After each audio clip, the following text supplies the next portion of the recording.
What up, y'all? This your boy Ace here, and welcome to Afternoons to Light. Let's talk about this, man. So this is gonna be the full video that I was planning on doing for y'all, when I was gonna talk about damage control, right? Because if y'all watch my Money in the Bank video, I was teasing that I was gonna do this video because I've been thinking ever since Money in the Bank about damage control's future and what they can do. But I've basically been thinking about Jacy, Jayne, and damage control probably like the last couple of weeks now, because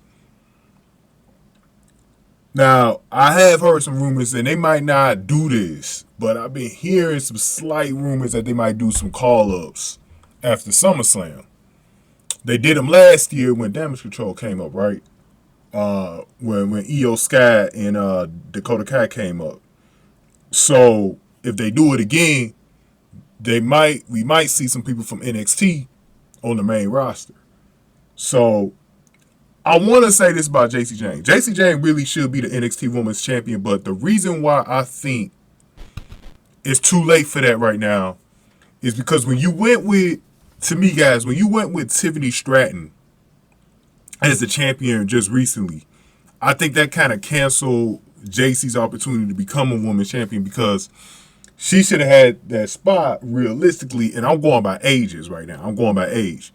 What is Taylor right now? Taylor is Jacy Jayne. Taylor is about, let me see. Let me look this up real quick, because we know how old Tiffany Stratton is. She's 24. Okay. Yeah, so Taylor Grotto is 27, bro. And Tiffany Stratton, let me look her up real quick, make sure she is 24. Yeah, so she's 24. Jessica Wilnico, I only know how to say that. Wilnico, I don't know how the hell to say her last name, bro. But is that a Polish last name? I don't know. But she's 24. So that's all you need to know. She's 24, Jacy Jayne 27. You would have liked to have seen Jacy with it before Tiffany, because that way, if you had any plans to give Jacy Jayne the title, give it to the older person first. This is why I don't really get into the whole with Cora Jade. I don't really get into the whole discussion with her being champion, because she only 22, you know. So realistically, you could have Cora Jade down to NXT for another 2 or 3 years if you wanted to. I would bring Cora Jade up when she turned 24. I won't wait until she's 25. I'll get her up at 24. 2 more years down at NXT. Bring her up. I think you could bring up Roxanne Perez next year, because there's not too much left for Roxanne Perez after, now that she done had the title now. There's not too much that she got. I mean, there's a few things she still need to do, but like, she could realistically get bought up next year though. But I think that has really, like, I don't know how long they're planning on having Jacy Jayne down at NXT. To me, she's their most complete talent on the roster. And what I mean by complete is she's good on the mic and promos and shit like that, and then she's good in the ring. They really, like, as far as like someone that got both of them down, the closest person would be probably like Cora Jade right now, who got both. I think Roxanne Perez, when she has cut promos, has done decently. She can get a little better, but she's been decent though. And since she hasn't been a heel, you know, we really haven't like heels are probably the best way to see if someone could really talk, because that's what heels do. Baby face is a little bit, you know, it's a little bit different for them. A lot harder for them to get over, especially these days, off their mic work. But Cora Jade probably be the next one, and then like Tiffany Stratton could even still get a little better on the mic, but Tiffany Stratton probably be up there for me, like as far as complete, got everything down before they need to come up.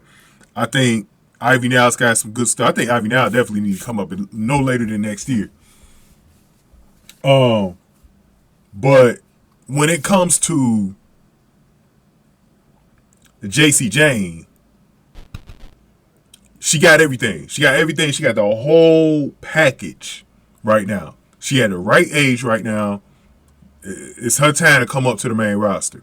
And the reason why I brought up the whole title thing is because I don't think she needs it. There's a lot. Not everyone's going to be able to hold that women's championship, even no matter how good they are. Not everyone's going to be able to hold that NXT Women's Championship, man. You know what I mean? Some people are going to get skipped over who shouldn't really get skipped over. Like I said, I would have definitely gave it to Jacy Jayne.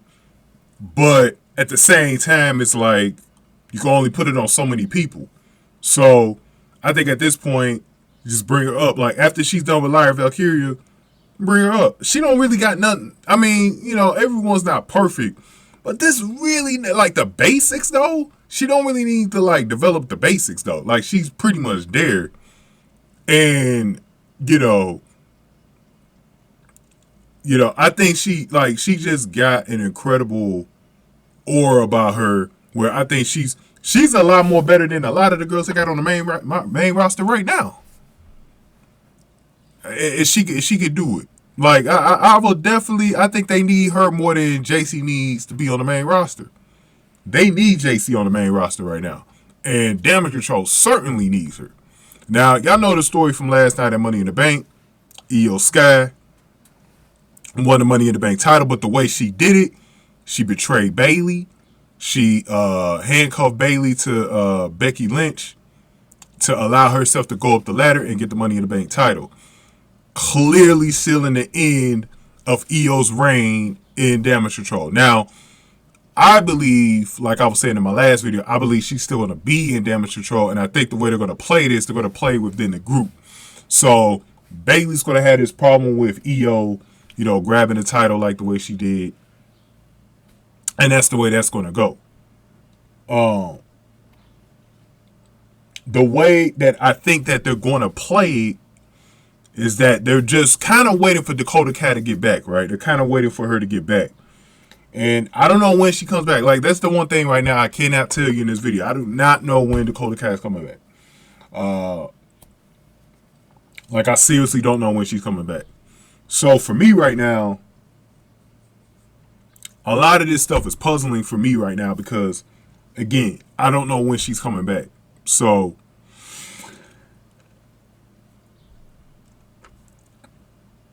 I don't know how they're going to put together all the pieces just yet when it comes to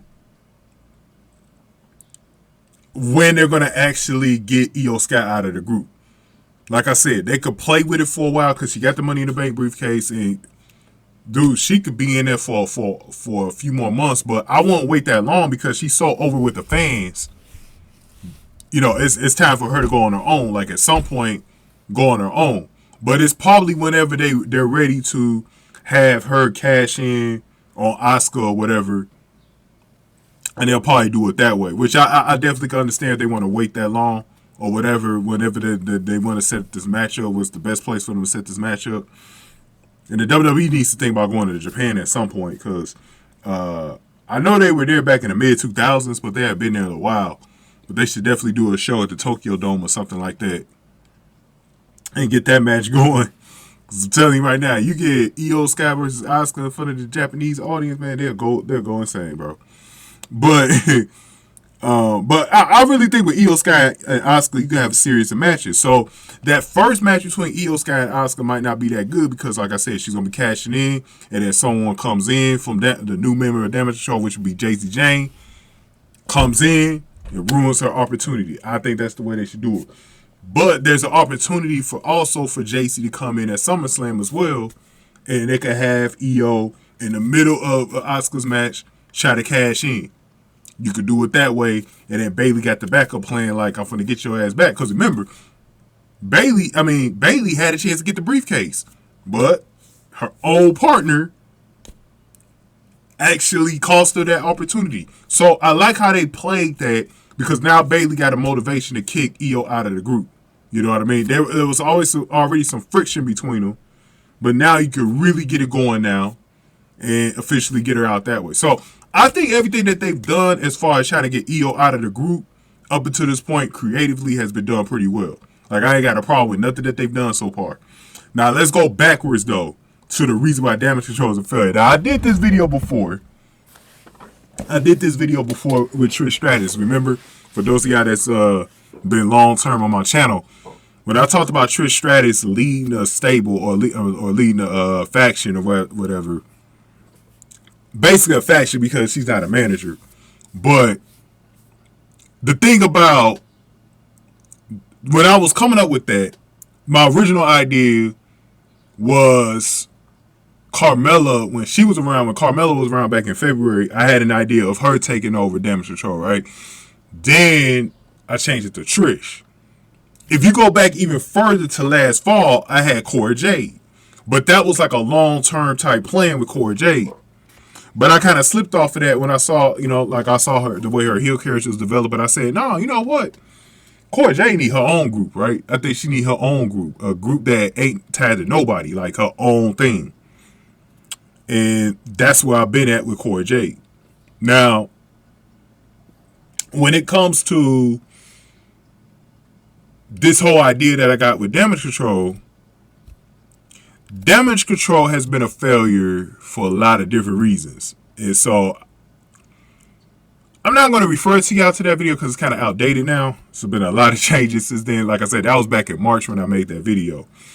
But Damage Control has been a big failure because of not necessarily. See, the reason why I haven't really ever given up on Damage Control, and I keep telling people don't give up on Damage Control itself, is not the concept, it's the parts. And in order to make these factions work, the parts have to be up to par, bro. And I've always known what the main problem with Damage Control was.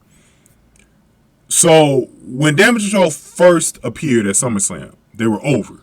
It was the only time I really seen them actually over with the fans. Like, everybody was into it, and it's just like it got ruined. Like, not the Raw, like they did a pretty good job at the Raw after SummerSlam. It's like every week after that point, they would start to feel very mid. And I remember when they lost the tag team titles, I think it was the Raquel and Aaliyah, because it wasn't Liv yet. I think it was Aaliyah and Raquel.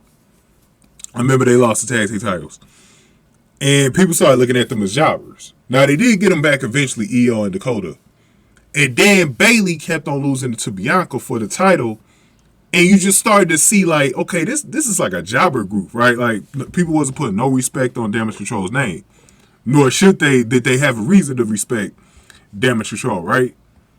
So from that point forward, I've been seeing what the main like problem has really been within this group, right?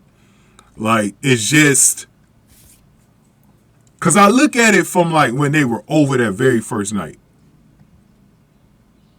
When they were over the very first night at SummerSlam, okay, everybody was also excited because Bayley had returned from injury. So they had a lot of momentum at the time. Bayley was back.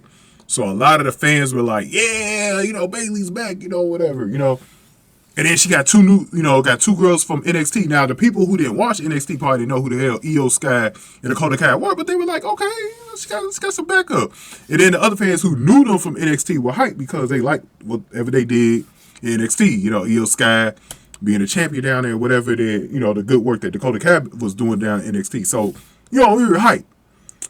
And then to get the Raw, and the booking was just horrible. The main roster, the booking just been horrible. Bayley has been able to really put them over because her mic skills haven't been that good. And so the whole time you're just kind of looking at them kind of like they're mid, right? Like they're mid. Nobody really give a fuck about Damage Control. And Damage Control came out with a lot of scrutiny those first few months. I remember they were really, people just got to the point with Damage Control where they just kind of ignore them over time. It's either they ignore them or they concentrate on how they're going to break up, or they're really pushing Iyo, right? Because Iyo's really the one to come out of the group that really seemed like she's the winner, right? Bayley, no matter what legacy that Bayley is going to leave behind from Damage Control, which will not be good, but Bayley will always be over with the fans, and she's a mini legend. She's pretty much done her thing in the past. But the one thing that you could say that was a failure for her, she failed to get the group over, though. So, but outside of that, the fans are still going to love Bayley. You know what I mean? But Dakota Kai is the one that really suffered because it feels like with Dakota Kai, she was the third wheel, like Jacy Jayne was in Toxic Attraction. She was the third wheel. And it felt like no one gave a fuck about Dakota Kai, right? Like, she was the one that really came out a loser from this whole damage control thing. So, while Iyo and Bayley will get out of damage control okay, Dakota Kai is the one that's going to be really suffering from being in that group.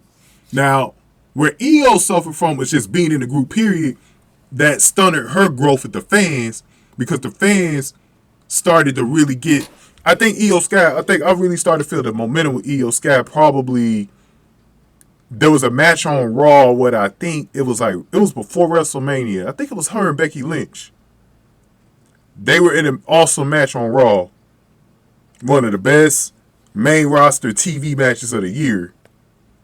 And I remember, for the lady side, and I remember she was starting to pick up momentum from the crowd at that point. It was, I think they were in Phoenix, right? So, but I can't remember exactly. I remember going over that match though. But I remember that was the first time where I noticed the fans were really feeling Iyo. And I said from there, Io's been a runaway train. We heard her at Backlash. They were rooting for her more than Bianca Belair, who's the face. And now they're saying you deserve it. And then it all comes full circle. She wins the Money in the Bank. The fans respect Iyo. So that's why I said right now,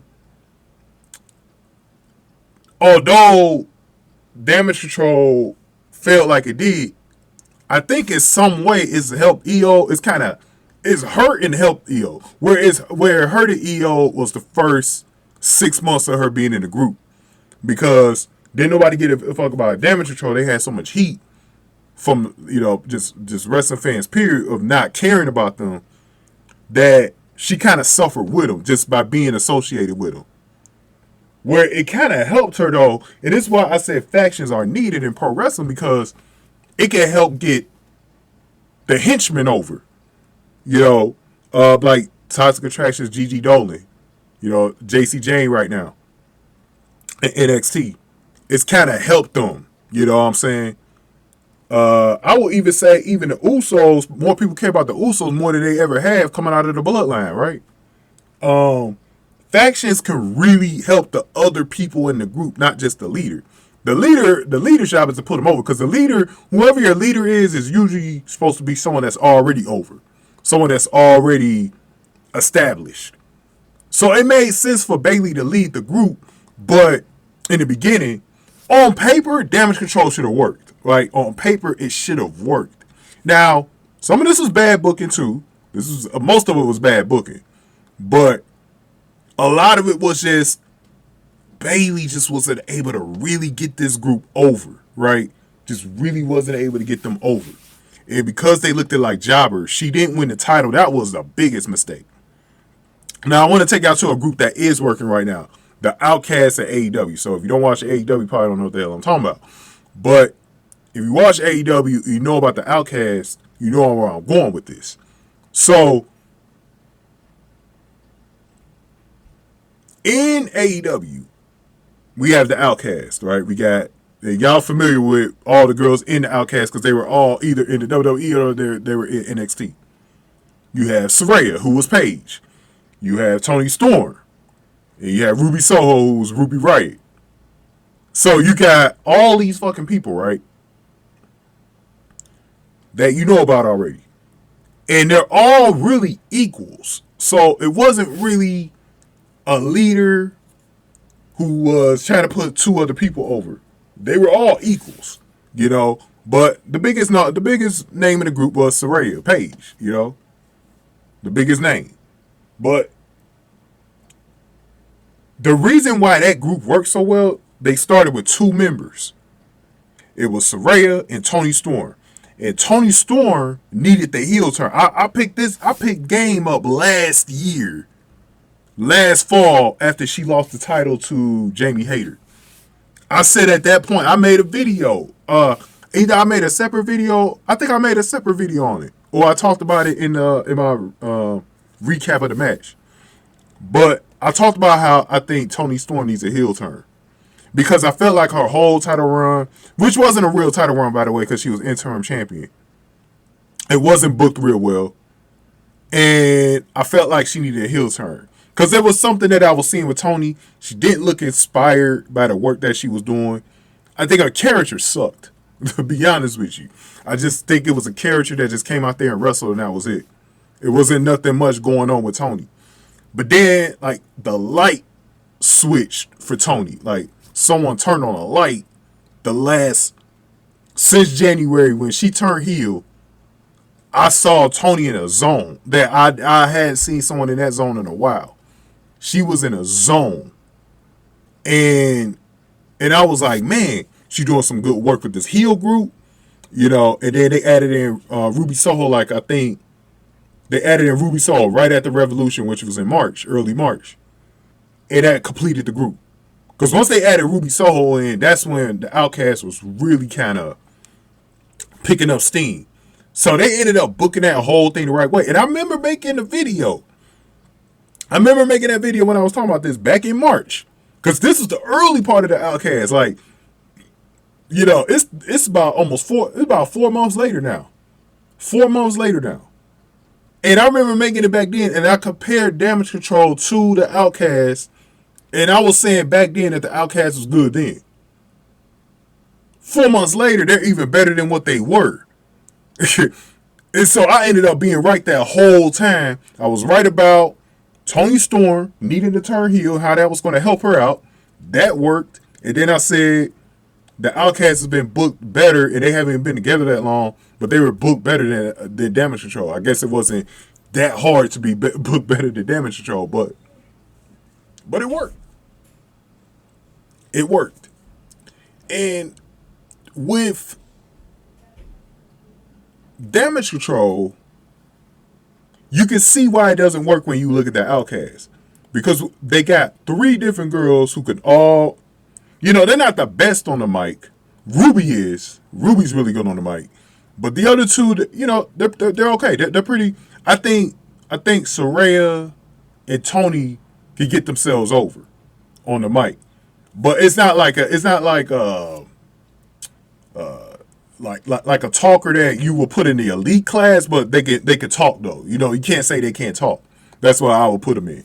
So, and they added Ruby in, it really completed them. And they just been like, Toni was on fire, and then they did the right thing with them. They put the title on Toni. And that's what helped Toxic Attraction. We're gonna get into Toxic Attraction in a second. But that's what helped them. They put Toni in a position where she looked like she had power. And the thing that I like about the Outcast is different from a lot of groups, is that it looks like everyone's an equal though.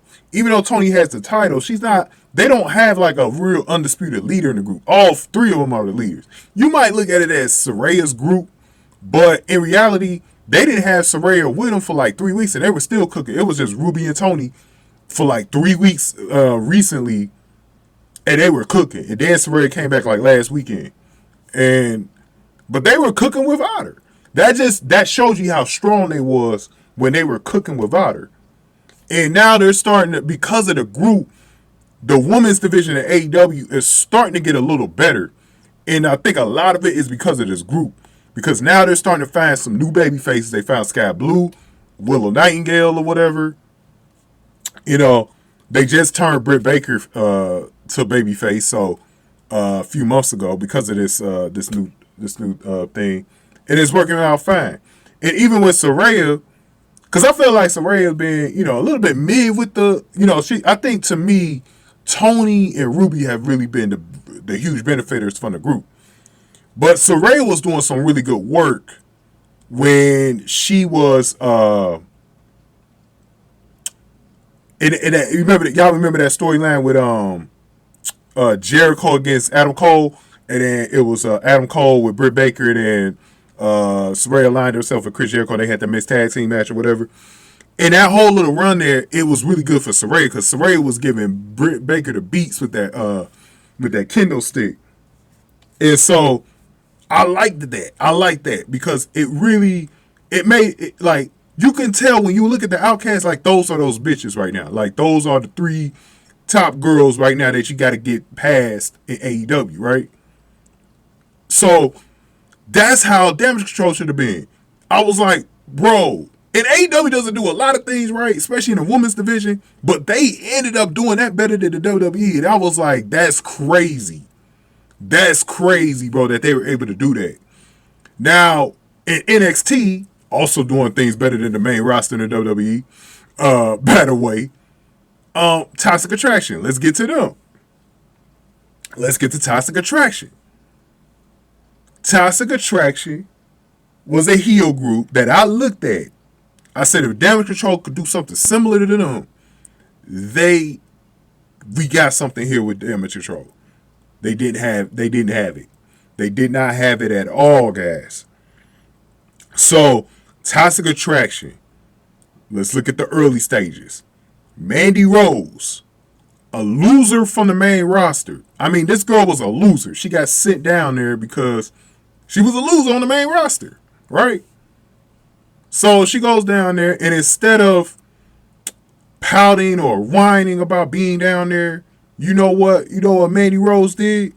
Mandy Rose said, fuck, I'm going to go and be the goddamn champion. I'm going to get 2 girls to help me do it.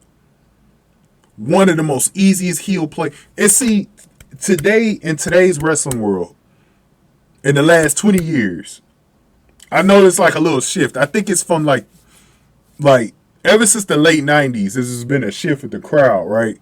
Where the heels are cooler than the baby faces. Because everything was edgy at the time in pro wrestling. In the late 90s, everything was edgy. You had ECW out back then. You had the Attitude Era. You had everything that was going on with the NWO and WCW. Everything was edgy. Everything was cool. People didn't want to see that cornball 80s babyface hero crap no more, like you saw with Hulk Hogan and shit. Nobody wanted that no more. Everybody wanted to be like the cool heel. Because you know, I know why? That same guy, Hulk Hogan, made it cool to be a heel. When Hulk Hogan entered NWO, it made heels cool. Okay? And it turned the wrestling industry on its head. When he joined NWO, it changed the entire industry. WWF at the time was forced to become an edgy product because of Hulk Hogan. The guy that you will put on the face of baby faces, of all-time baby faces from the 80s, bro. That whole era of the 80s, and then you get into the 90s, he shifted the whole thing around. And it became edgy to be cool. So guys, when they tried it again with John Cena a decade later, it didn't work for the WWE. Even though he had his share of fans with the kids or whatever, he couldn't get the whole crowd like Hulk Hogan did. Because by that point, it was too late to make a baby face like that. They did it again with Roman Reigns. It did not work. Because those types of characters are not cool. We saw what cool was, and it wasn't the hero, the Hulk Hogan 80s style hero, bro. This why people like heels. People like heels because they're funny. They're just badass. They're edgy, but you can laugh with them. They're entertaining to watch, and they have a struggle because they feel human too. Like you could feel that they're not perfect people. Like we aren't perfect as human beings. So we can identify ourselves more with the heels than we can because the baby faces seem like they're so fake because they seem like they're above everybody else. They can't do no wrong. They feel like superheroes, and superheroes aren't real. So they feel fake, and our society has changed too much to the point where we just don't believe in baby faces like that no more. So unless they're a little bit edgy, you're not going to really like them. And so today's world, it's way more easy to get a heel over. Most wrestlers will tell you they prefer playing heels, than baby faces. But obviously you can make more money. If you get your baby face over, you make more money as a baby face. There's no doubt about that. That's how Cena, for the longest time, was stubborn to ever become a heel. But the thing about it is that with Mandy Rose, She said, I'm going to get this title, but I'm going to find 2 people to do it. And she found 2 girls who were lost in the sauce. Gigi Dolan, who is Priscilla Kelly in real life. So I'm going by what she did on the indie scene. Had a fan base already from the indie scene.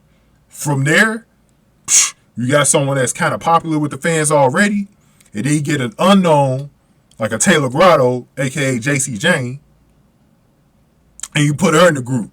So you're mentoring, because she was the older one, you're kind of mentoring both girls. They were younger at the time when she got them. I think Jacy was like 25. I think Gigi was like 23, 24. So you got them when they were really young and lost.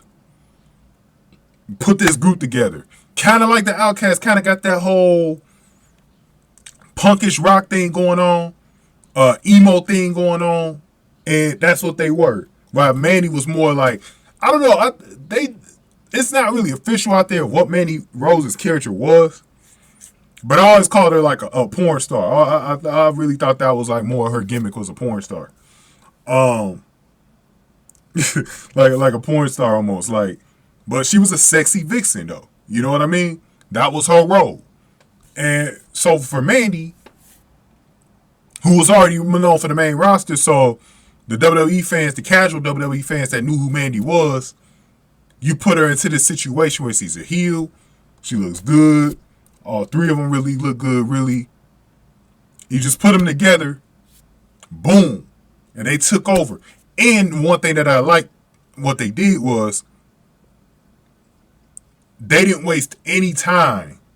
I think HBK was in charge by this point, by the way. I think he was in charge with creative in NXT by this point. I think Triple H was away from wrestling by this point. I'm not sure. I think that's how it was, though, but either way, when they did it, like here's the thing. So, they gave Mandy that title like 2 months into Toxic Attraction, right? And that's what I like what they did. And so, it's just like what I'm saying with the Outcast, it started out with 2 people. So that was basically NWO with Scott Hall and Kevin Nash, the late Scott Hall and Kevin Nash, where they were the outsiders. And then they became the NWO when they got Hogan. So it was Tony and Saraya that way, right? So with Toxic Attraction, I think it was Mandy and Gigi first, if I remember. And then they got Jacy. So it all worked. And at one point they were teasing if they were going to put Dakota Kai in there, right? And never did really put her in there. But they didn't waste any time getting Mandy the title. She wanted that Halloween Havoc. And the girl had it over a year. She looked like a boss. But they really didn't do this. But Roman Reigns in the Bloodline, powerful fucking heel, right? He got the title. The Usos had the tag team titles, and Solo wasn't even around yet. And Paul Heyman, that's the voice guy. And so when you put all that together, like you look at the way both teams were built with the Bloodline and Toxic Attraction, you can see why it fucking worked. Because they had the right parts in there. They didn't waste time. They made it. They let you know early, when they gave Mandy Rose the title, they let you know early that you take Mandy Rose seriously. Like, she's going to be the one to beat. She's going to be the one to beat. They let you know early so that you don't think this is a jobber group. That they're just going to lose matches. I don't got to get invested to them because they lose these matches. Because what made the Bloodline was that Roman Reigns had that title for so damn long. Right? Every year, he had the title a little bit longer and longer. And now you know that's the guy to beat. That's the man. He God mode, man. Ain't nobody better than Roman Reigns. You know what I mean? And then on NXT, in the women's division, nobody was better than Mandy Rose. You had to go get the title off of her. And there's no telling where Toxic Attraction would have went to because she gave it up because she got fired. You know what I'm saying? So it wasn't like it was a creative decision to get rid of the whole thing. You know, they were forced to. And it's crazy to look at it that because I will even say they were the number 2 faction behind the Bloodline, and they were down in NXT. They were hotter than any other woman. You know, maybe the only exceptions probably would have been like a Bianca Belair, Becky Lynch, Alexa Bliss, and maybe Liv Morgan. Everyone else was under them on the main roster. They were the hottest thing at one point, bro. Dog, Damage Control was only the hottest thing for one night at SummerSlam. That was it. That was it. Damage Control was not hot after that. And so you kind of see some of my examples here that the reason why this didn't work with Damage Control, bro. Bayley never won the title. And Mandy Rose had good mic skills too to get him over. She got those girls over. See, that's the other thing. It's not just getting yourself over. Mandy actually got Gigi and Jacy over. She got them both over, bro. And that's the one thing that they did wrong. This is why I said in factions, you need the right leader. Let's fast forward a year. Let's talk about Trish Stratus and Zoey Stark. Because already, and I was right about this one too, I said Trish Stratus need to be the leader of either her own group or Damage Control. I remember making that video. Y'all can go back and watch it. It's from back in March. It's outdated. But if you want to go back and see what the hell I was talking about, you will see why shit is working like it is right now. I don't claim to be this like great booker thing. I don't do like these other YouTubers do. I'm not fooling myself like that. I make mistakes. But I know when something needs to be booked well and how you can do it. Because I've been watching wrestling since the 90s. So I know how something needs to be booked in a way with a crowd. It gets over with the crowd. It gets over with the wrestling community. And stuff like that. I knew something was wrong with Damage Control those first few weeks on Raw. I was like, this ain't clicking. This ain't clicking, bro. Right? And I was like, man, I wanted it to work though, because I like all 3 ladies. I like Bayley. I like Iyo. I like Dakota. It was just, it didn't click. Like with the 3 of them together, it just didn't click. It just didn't click together. Like, they're friends in real life. Like, they got the chemistry down. That's not the problem. It's the other stuff to get them over. Right? To get them connected with the fans. To make the fans give a damn about them. You know what I mean? And I really think the problem was Bayley couldn't get them over, bro. Iyo got herself over. You know what I mean? Iyo got herself over because of how good she is in the ring. She got herself over. You know what I mean? And Japanese wrestlers in general, they have, like, American fans have a good respect for Japanese wrestlers, and they don't even talk. That tells you how good Japanese wrestlers are, that they can get themselves over without even talking. Look at Asuka as well. You know what I mean? So, Carl, Shane, you know. And to me, Iyo Sky was someone that didn't even really need to be in a group. I don't even think you needed to put Iyo in a group, to be honest with y'all. You know what I mean? I don't even think you needed to put Iyo in a group. Just keep it all the way a stack with y'all. I don't think you needed to put Iyo in the group. Because she was going to be able to get herself over anyways. Now, Dakota Kai needed the group, but I don't think she needed the group. Now, I heard that the original plan, I think it was supposed to be Bayley, Tegan Nox, and Peyton Royce. You know, and then they went in this direction.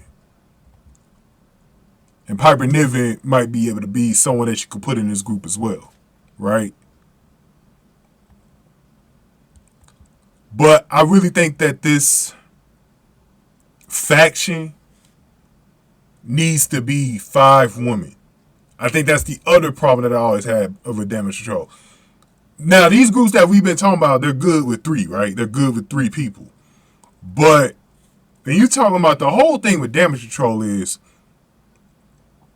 you're trying to control the locker room. You're doing damage. It's what it means, damage control. They're trying to get control of the women's locker room, bro, and have that power. Well, Bayley didn't win shit, so how she's going to have power? Tag team titles mean absolutely nothing when it comes to power.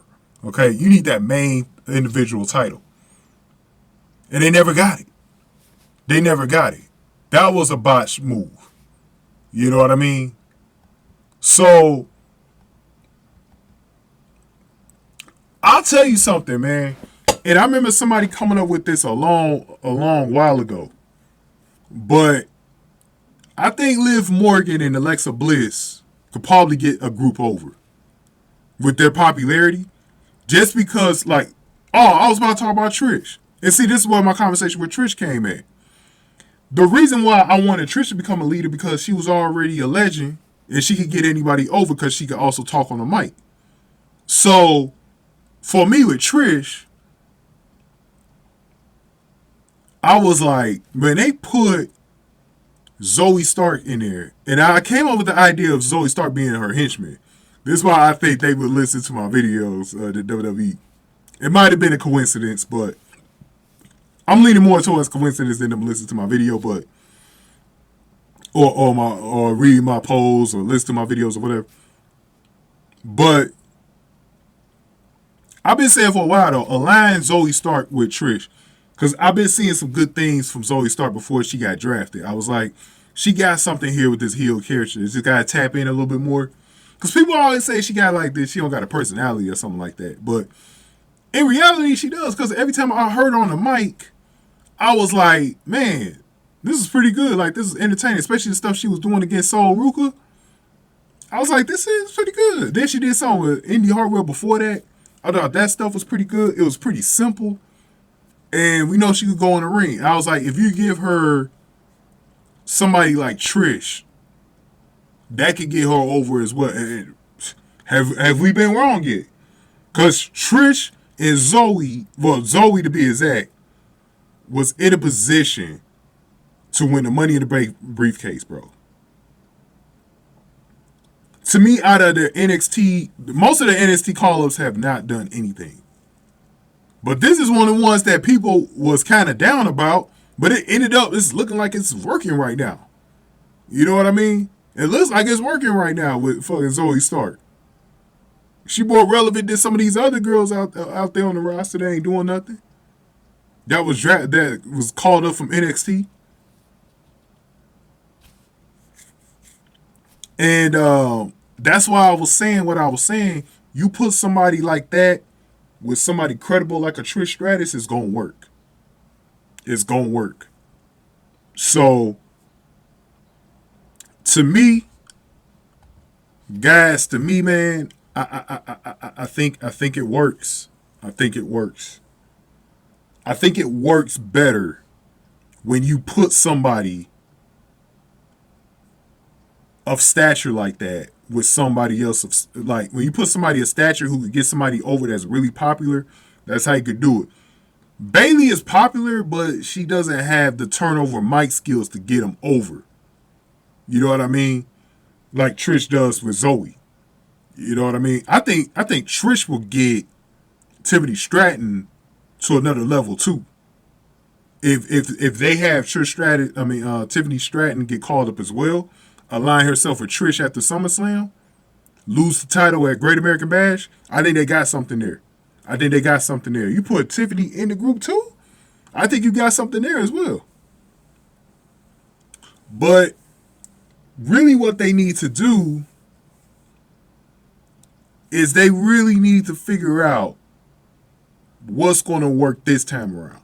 Because the way I would do it now is, so Iyo Sky would more than likely still be with them for a little bit. But what I would do is I would bring up Jacy Jayne to replace her. And the reason why I like Jacy Jayne is because she can actually talk better than Bayley. She could probably get people over a little better than Bayley can right now. You know, she's not as popular. The only thing she's missing, I think she's still missing some of her popularity. She has a fan base, but it's not a big fan base yet. And one of the reasons why she doesn't have, because she's always been a heel. She's never been someone, in a babyface position where she's been able to get people to root for or whatever. But I definitely think she will shine more on the main roster than she probably will in NXT. And so I will get her going on the main roster, taking over that group.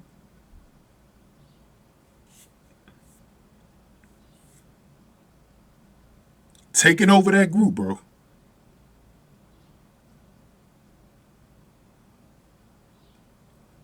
I would do it. I would do it, man. Taking over that group. I would try it out. I would at least try it out. I would say I would at least try it out. I would try it out at least. You know what I mean? I would try it out.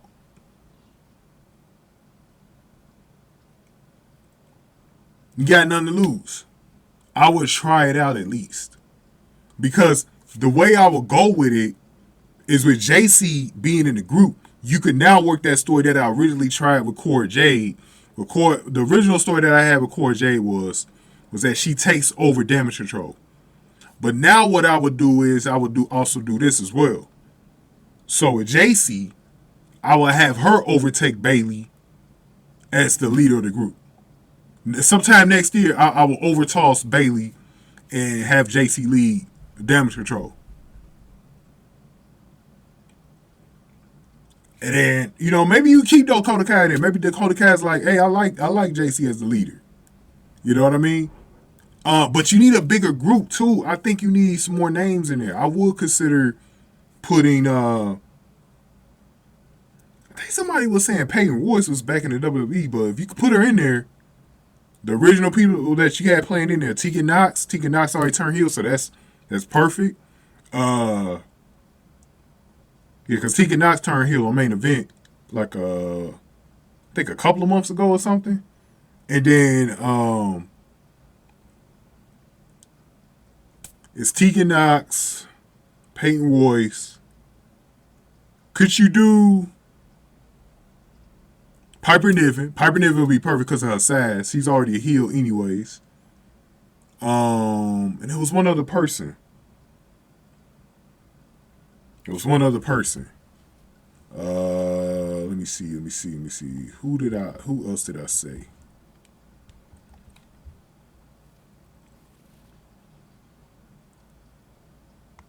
Oh, Xia Li. I would consider Xia Li I'll put her in there too. Because remember, Xia Li, she was supposed to be the newest member on Damage Control anyways, but they scratched that. Remember when she was the hooded attacker on SmackDown before Christmas? And then they turned it into, because I don't get my opportunities. She was talking to Adam Pearce. I don't get my opportunities, so I attack this person. And then she comes back, gets an opportunity, and loses. And then really ain't heard from her since then, and she been on Raw. I saw her on Main Event one episode, but that's been about it. You haven't even really heard from Xia Li this whole year. Put Xia Li in the group. Put her in the group. This gives all those girls who ain't doing nothing right now, give them something to do.